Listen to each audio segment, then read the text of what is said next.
Everyone, this is Vaishnavi Chauhan. एक बार फिर से आप सभी का बहुत बहुत स्वागत है हमारे इस यूट्यूब चैनल जेन्युइन स्टडी पर। लास्ट क्लास में हमने एंडोप्लाज्मिक रेटिकुलम और गोल्जी बॉडी के बारे में डिस्कस किया था।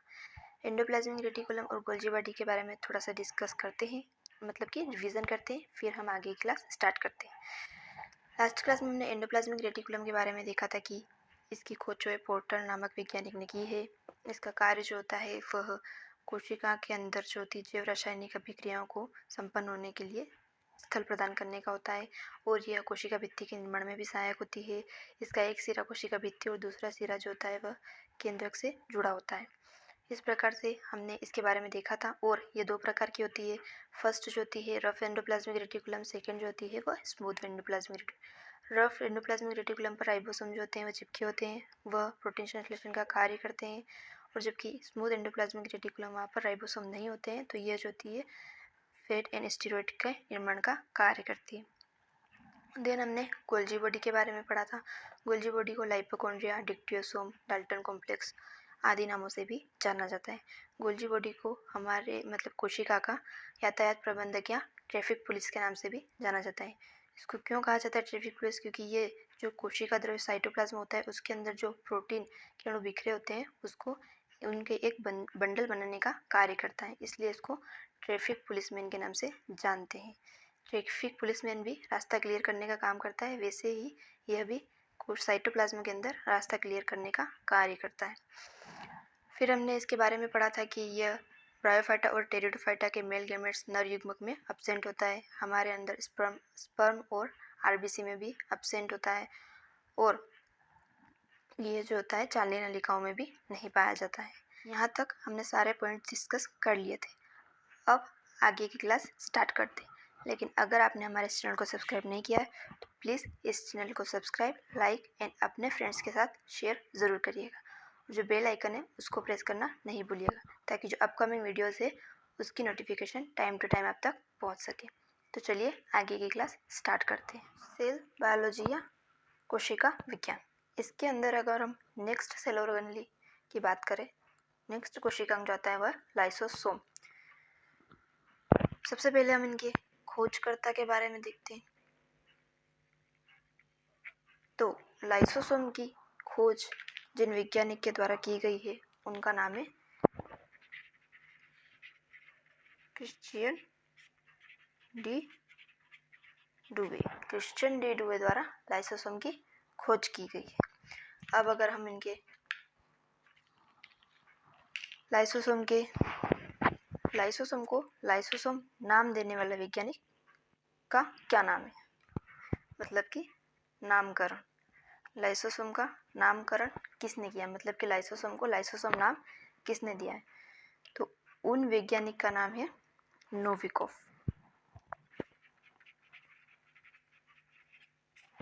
इन दो के बारे में आप ध्यान रखिएगा।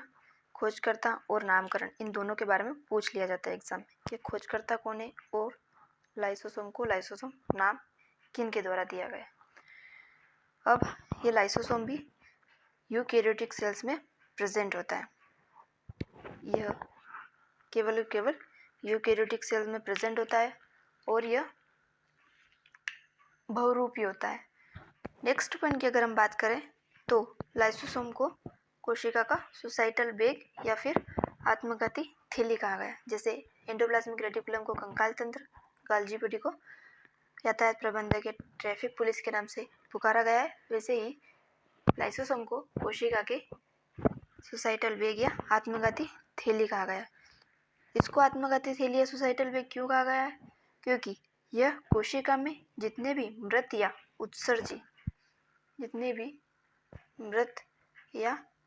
उत्सर्जी पदार्थ आते हैं उनका पाचन करती है,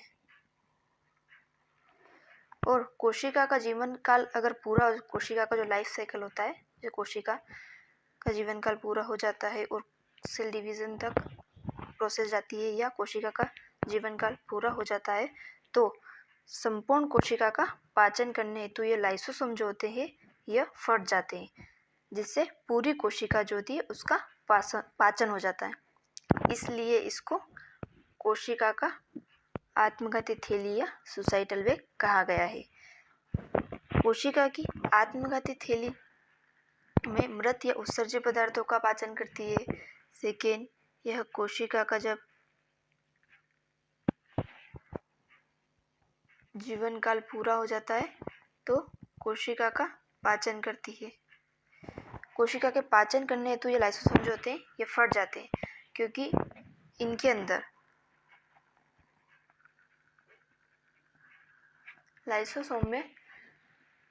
लाइसोसोम के अंदर जो होते हैं वह विभिन्न प्रकार के एसिडिक एंजाइम्स, जिनका पीएच लगभग 5 तक होता है, जिनको हाइड्रोलाइटिक एंजाइम भी कहते हैं या हाइड्रोलाइटिक प्रकृति के होते हैं। वह एंजाइम लाइसोसोम में पाए जाते हैं। जब कोशिका का जीवन काल पूरा हो जाता है तब यह कोशिका का पाचन करने हेतु तो सहायक होते हैं। विभिन्न हाइड्रोलाइटिक एंजाइम्स पाए जाते हैं, जैसे कि अगर हम उन एंजाइम्स के नाम देखें तो lipase, carbohydrases, next nucleases and cathepsin, ऐसे कई प्रकार के हाइड्रोलाइटिक एंजाइम्स जो होते हैं वह इस लाइसोसोम में प्रेजेंट होते हैं, जो कि कोशिका के पाचन में सहायक होते हैं।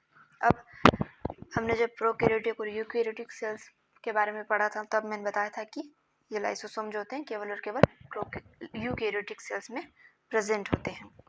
यह लाइसोसोम जो होते हैं ये बहुरूपी होते हैं, बहुरूपी प्रकार के होते हैं। अब इनके कार्य के बारे में देखें तो लाइसोसोम के कार्य, लाइसोसोम का कार्य क्या क्या होता है, तो सबसे पहले तो ये कोशिका का पाचन करते हैं या अंतः कोशिकीय पाचन में सहायक होते हैं।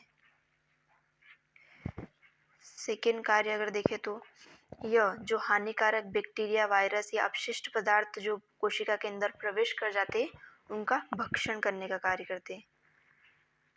हानिकारक बैक्टीरिया, वायरस और अपशिष्ट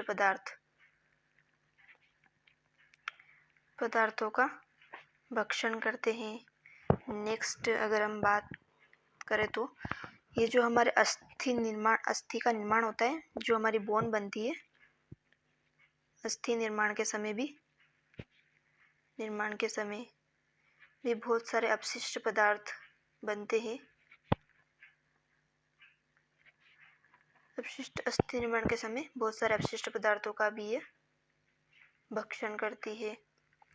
फिर जो निषेचन के समय बनने वाले अपशिष्ट पदार्थों का भी ये भक्षण करती है।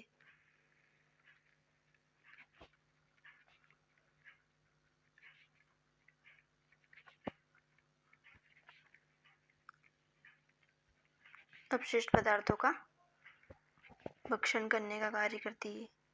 कुल मिलाकर जहाँ भी भक्षण वर्ड दिखे या ये वाला वर्ड दिखे वहाँ पर आप लाइसोसोम सेल ऑर्गेनेली का टिक लगा सकते हैं, क्योंकि इसका मेन काम जो होता है, जो जैसे टॉक्सिक बैक्टीरिया, वायरस एंड अपशिष्ट पदार्थों का भक्षण करना है, जो भी वेस्ट मटेरियल या अपशिष्ट पदार्थ होते हैं उनके भक्षण का यह मुख्य रूप से कार्य करती है। नेक्स्ट अगर हम इसका कार्य देखें तो ये गुणसूत्र जो होते हैं उनके कोशिका विभाजन के समय गुणसूत्रों के पृथक्करण का कार्य करती है। गुणसूत्रों के पृथक्करण का यह कार्य करती है।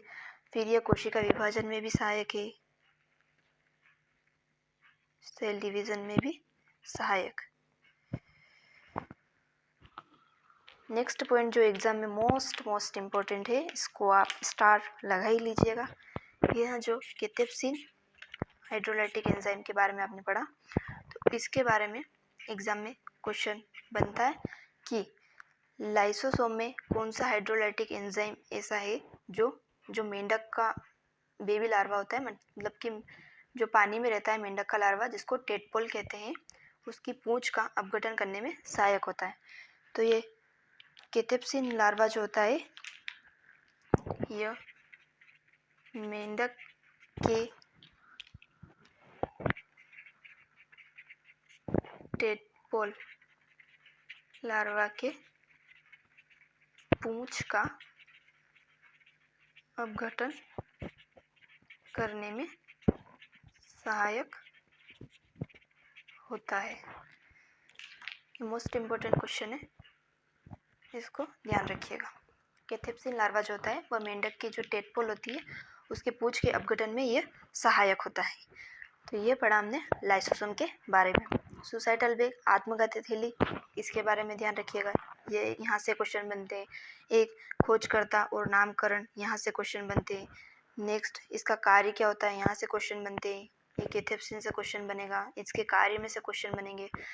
ये जो अपशिष्ट पदार्थों को हटाने का या अपशिष्ट पदार्थों के भक्षण का, ये जो भी अपशिष्ट पदार्थों को कोशिका के अंदर उनका नियमन करने का कार्य जो करता है वह लाइसोसोम करता है। इस पॉइंट का भी आप विशेष करके ध्यान रखिएगा।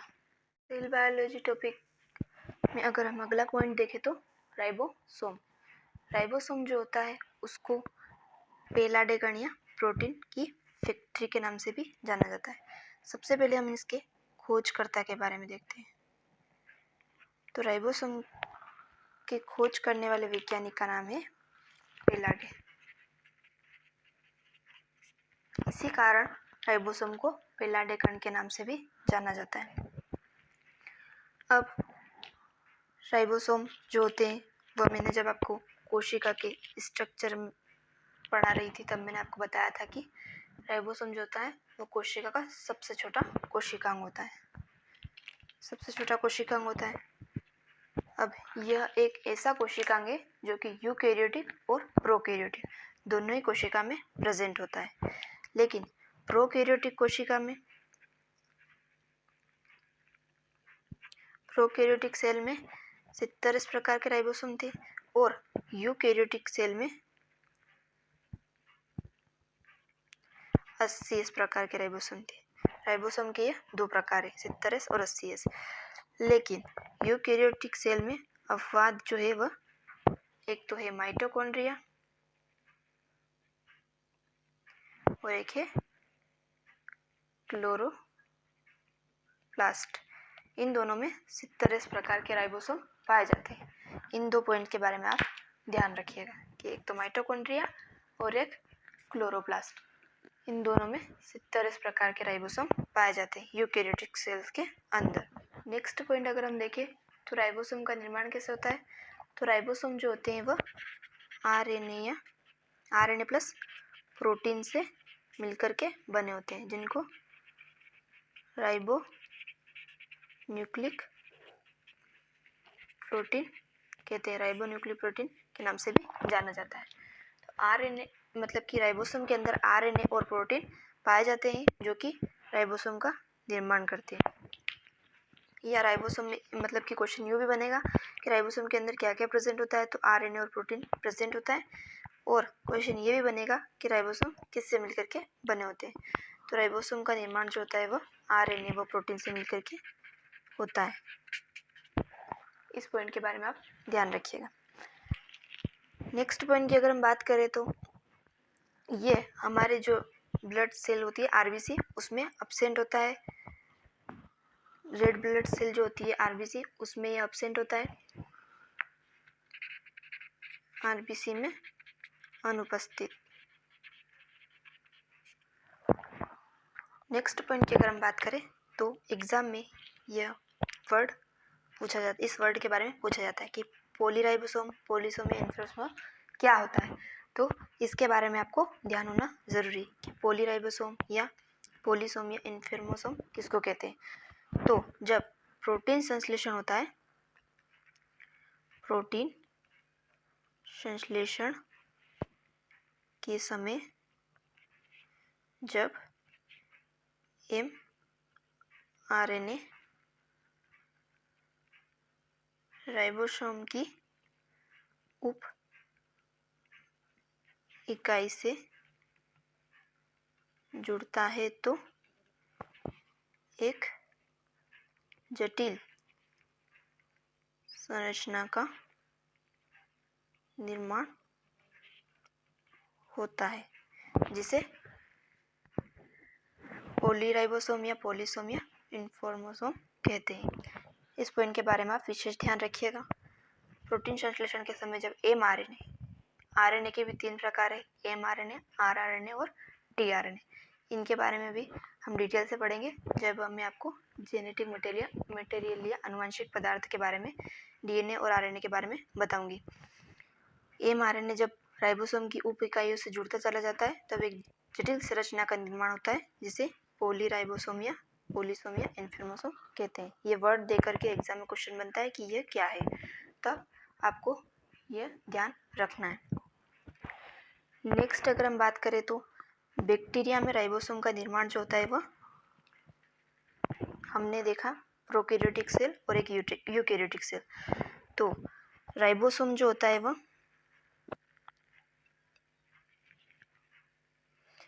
राइबोसोम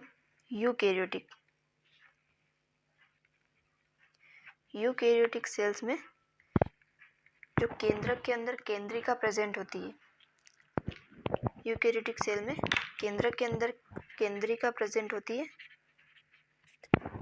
यह केंद्रिका जो होती है वह राइबोसोम का निर्माण करती है। इस केंद्रिका में आरएनए और प्रोटीन प्रेजेंट होते हैं और आरएनए और प्रोटीन मिलकर के राइबोसोम का निर्माण करते हैं। लेकिन जो प्रोकैरियोटिक सेल होती है उसमें जो बैक्टीरिया होता है, जीवाणु एक प्रोकैरियोटिक सेल है। प्रोकैरियोटिक सेल्स जो होती हैं जीवाणु के अंदर जो राइबोसोम का निर्माण होता है,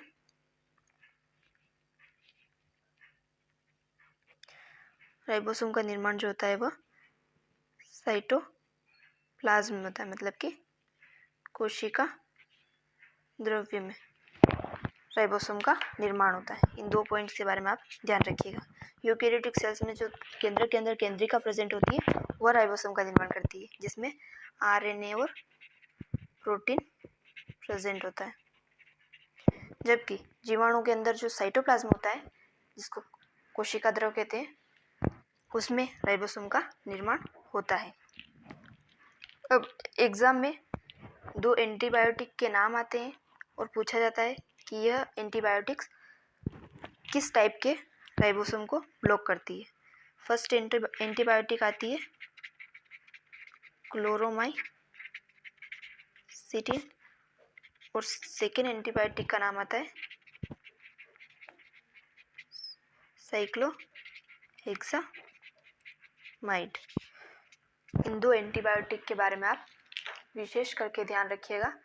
यह क्लोरोमाइसिटिन जो एंटीबायोटिक होती है, यह 70S प्रकार के राइबोसोम को ब्लॉक करती है, और जो यह साइक्लोहेक्सामाइड जो एंटीबायोटिक है, यह 80S प्रकार के राइबोसोम को ब्लॉक करने का कार्य करती है। तो पॉइंट में हम बात करेंगे राइबोसोम के प्रकार के बारे में। राइबोसोम को 2 प्रकार में बांटा गया है। फर्स्ट 70S प्रकार के राइबोसोम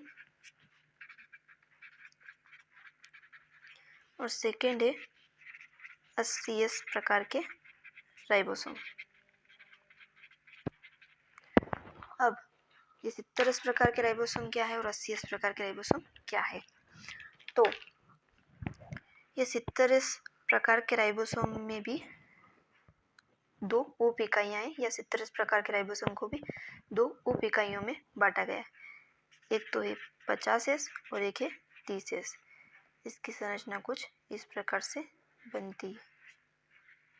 ये है 30S और ये है 50S। और ये जो 80S प्रकार के राइबोसोम है उसको भी 2 उप इकाइयों में बांटा गया है। एक है 60S और एक है 40S। तो अब ये इसकी संरचना भी कुछ इस प्रकार से बनती है। ऊपर का जो छोटा वो 40S और नीचे का 60S। अब आप यहाँ पर अपना मैथ्स वाला माइंड लगाने बैठ जाओ और बोल दो कि 50 और 30 तो 80 हो रहे हैं और 60 और 40 तो 100 हो रहे हैं, तो आप इसको 70s और 80s कैसे बता रहे हैं?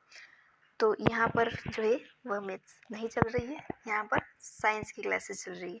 और जैसे राइबोसोम को 2 प्रकारों में बांटा गया है, वैसे 70s और 80s को भी इनके 2 प्रकार में बांटा गया है। तो ये इनको प्लस माइनस करके नहीं बताया गया है, ये जो है इनके प्रकार या इनकी उप इकाइयाँ हैं, उप इकाइयाँ। 70s राइबोसोम और 80s राइबोसोम की ये दोनों जो है वह उप इकाइयाँ हैं। एग्जाम में बन जाता है कि 70s प्रकार के राइबोसोम किन 2 उप इकाइयों से मिलकर बने। तो अगर आपको ये पता नहीं होगा तो आप वहाँ पर जो है जिनका प्लस टोटल 70 आ रहा होगा वो आंसर कर देंगे। तो आपको ये ध्यान होना चाहिए कि 50 और 30 और 60 और 40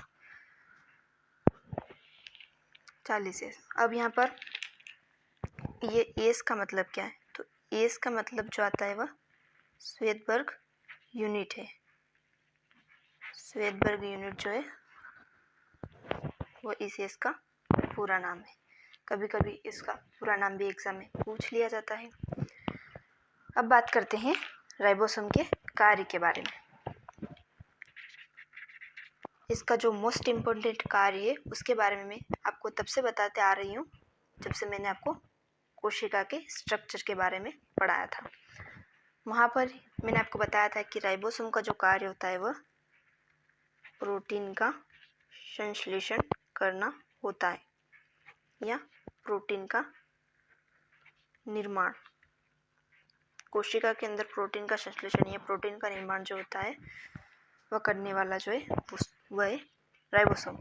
इसको कोशिका की प्रोटीन फैक्ट्री कहा जाता है। प्रोटीन फैक्ट्री इसलिए कहा गया है जैसे कि जिस जगह पर सीमेंट का निर्माण हो रहा है उसको हम सीमेंट फैक्ट्री कहते हैं, जहाँ पर सोयाबीन ऑयल निकलता है उसको सोयाबीन ऑयल फैक्ट्री के नाम से जानते हैं। वैसे ही राइबोसोम में जो है प्रोटीन का उत्पादन होता है, इसलिए उसको प्रोटीन फैक्ट्री के नाम से जानते हैं, क्योंकि ये प्रोटीन का उत्पादन करता है। पेलाडे साहब ने राइबोसोम की खोज की है, इस कारण इसको पेलाडे कण के नाम से भी जाना जाता है। तो ये था राइबोसोम के बारे में। सो आज की क्लासेस यहीं तक। आई होप आपको मेरे द्वारा जो कुछ भी पढ़ाया जा रहा है वह अच्छे से समझ आ रहा होगा, और मैं अपना पूरा एफर्ट्स लगाऊंगी कि जो भी आपको पढ़ाऊँ वो आपको समझ आए और सीधा आपके माइंड में फिक्स हो जाए। आगे की क्लास कंटिन्यू करेंगे कल। प्लीज़ इस चैनल को सब्सक्राइब ज़रूर करिएगा, इन क्लासेस को अपने फ्रेंड्स के साथ शेयर करिएगा, और हमारे इस चैनल को सब्सक्राइब करना बिल्कुल भी मत भूलिएगा, क्योंकि अगर आपको ऐसी क्लासेस डेली चाहिए तो उसके लिए आपको हमारे चैनल को सब्सक्राइब करना पड़ेगा, और जो बेल आइकन है उसको प्रेस भी ज़रूर करिएगा ताकि अपकमिंग वीडियो की नोटिफिकेशन आप तक टाइम टू टाइम पहुंच सके। Thank you.